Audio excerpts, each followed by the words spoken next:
Welcome to the bold analysis. Ugandan government has issued a warning to Kenya of about unfair trade practices that are actually affecting businesses in their country. I want us to look at this matter deeply because it is an issue that is normally a double-edged sword against Uhuru Kenyatta. I want us to get to the gist of this. In March this year, when I think that was the first phase of mass action, Kenya Kwanza ran a smear propaganda campaign against the former president that Uhuru Kenyatta was funding the nationwide protests against government. And in response to that, they decided to put a ban on importation of milk products from Uganda. This is packaged as a plan to protect local processors and local milk producers in the country. But the intention of putting that ban was to punish Uhuru Kenyatta, because Uhuru Kenyatta is a very big stakeholder in the milk sector, especially in this country. It is in the same time that there were a lot of policies floated on the gas sector because Raila Odinga is having an investment there. Now, Uganda complained about that move to import, to put that ban, and that ban was lifted midway the same month. I think after the protest stopped, and now there was that first talk, but some talks were just starting. That lift the ban was lifted, but even after the lifting, there were still other injunctions, and the Ugandan companies could not still export their milk products to the country, powdered milk to the country.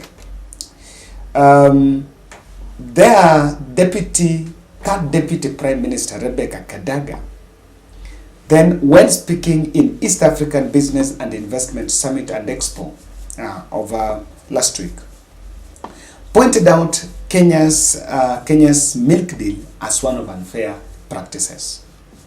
This is because, and they were wondering, the motive why Kenya allowed, where the practice of Kenya allowing Ugandan milk for a period, only to block the products midway through the agreed period. For example, you've agreed that you're going to import or rather export within some 4 months or so. So the company will put it, will try to organize itself in a way to produce quite a number of maybe products that will serve the same, that will be exported within the same period. Then only midway for that, for ban to be imposed. He's saying that giant milk products production company, milk products company in Uganda, I think I need to get it, Ugandan Brookside, yes, Ugandan Brookside had to send some people home simply because of that importation. And I want to draw the line at this point. The reason why Kenya Kwanza, the current government, banned importation of milk products from Uganda was not to protect the Kenyan milk farmers and producers. It was to punish and suppress Uhuru Kenyatta's business empire. Now this has backfired on Kenya Kwanza because what they see, and of course you've seen, I think Uhuru Kenyatta has made many trips, countless trips to Uganda after leaving power. We've seen Uhuru Kenyatta meeting Museveni. Even William Ruto left, I think Mozambique met Museveni, Mudavadi and all that. There have been a lot of behind the scene talks and negotiations around this. But the reason why why Kenya Kwanza saw it as if we are going after Uhuru Kenyatta That's according to them. Uganda is also hurting, because this is the truth. Even if that company is an investment of Uhuru Kenyatta, let's just try to assume, but the people that are being employed there are Ugandan nationals. The investment, the taxes that Uganda is getting taxes from that company. So even themselves, the economy is getting hurt. But because we are, we only work with political emotions, we decided to do it. For example, I want to ask, now, since the imposition of that ban on importation of milk products from Uganda, what has changed? What has changed? Because what was saying, the idea was that because there is possibility of when we can import milk products from Uganda, there is going to market glut, and that will affect the prices. That is why the milk companies are buying milk from farmers at lower margins, at a lower tariff. So if we restrict that, if we reduce, of course it works. It's a market strategy that works. That if you reduce those imports, then there will be need for maximum utilization of what is in the country. The prices can at least improve, and farmers can get something. But then that was not the intention, because if that is the intention, you could still negotiate and say, you know what, you can import the amount that you want to import, X amount you want to import, but I want the prices, minimum returns for the milk, maybe purchase for a unit of milk to be at X amount of money, and government still work. But when we tend to do it as by forcing away, there seems to be a backlash. And now, instead of Uhuru Kenyatta complaining, those who are crying actually now warning the government is Uganda. Kindly subscribe to our channel, click the notification bell, and like our video. I want to pose a question. If you are watching this podcast, you are in the milk supply chain, you are a distributor, you are a driver somewhere. I know I have quite a number of people that watch our podcast even when they are driving, especially in the long distance drivers. You're a manager of a company, and talk to us in the comment section.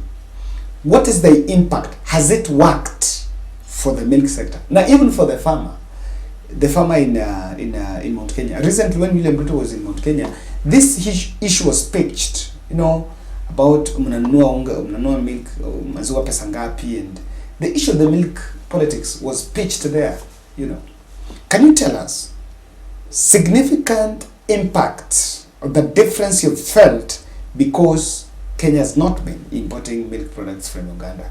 I really want to read the comment section, so I'll peep through the comment section to look at it.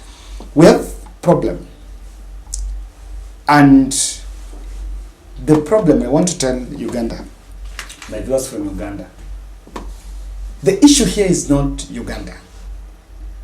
The issue here is the milk importation ban was not intended at helping the milk sector. It was a political weapon against Uhuru Kenyatta. In one way of managing, suppressing his business empire. Because first thing, they believe that Uhuru sponsors, maandamano. Uhuru might sponsor next campaigns for Azimio Moja. There is a lot of theories around Uhuru Kenyatta. In fact, the government side are more scared about Uhuru Kenyatta than even the competitors. You even think that Uhuru Kenyatta is the competitor. And so, it is a political weapon. So, there is nothing wrong with Uganda. But we're a bit Kenya is not just sensitive for some point. And that is why I normally say that the political decisions that are made because of political emotions are normally they're not very good. Because, let's just take a good example, which is the second option here, the second point here. Kenya is losing some taxes and direct investments, income as a country. Because as we speak, we stopped importation of milk products from Uganda. Of course, disrupted the supply chain, because now they lack market, even though I read the article that they had meant to head to Algeria, and they got now a new market in Algeria where now they're exporting.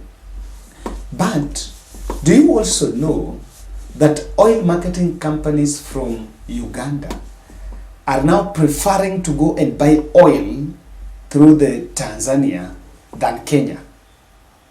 It could be understood because of prices change. But one of the reasons here is the oil that is getting to Uganda through Mombasa Port, coming here through Mombasa Port, passing through Kenya. We have employment for our drivers here. We have employment for, we are getting taxes from the same oil. It's Kenya collecting taxes. We're making businesses for oil marketing companies. Now, if they go to Tanzania, don't you think that we've also lost? And that is why I keep insisting that on our foreign policy touching on investment, immigration rules and security, we are not so firm. In fact, we are a bit shallow and fallow. The other third thing here is the ban was lifted, but why did it become difficult? Because of corruption. We're corrupt. But I think this has then swallowed William Ruto, because what is intended to hurt Uhuru Kenyatta has not talked, not reacted about it. It's Uganda that then showing, which now turns the whole thing from Uhuru to be a Kenya versus Uganda affair. That's my take.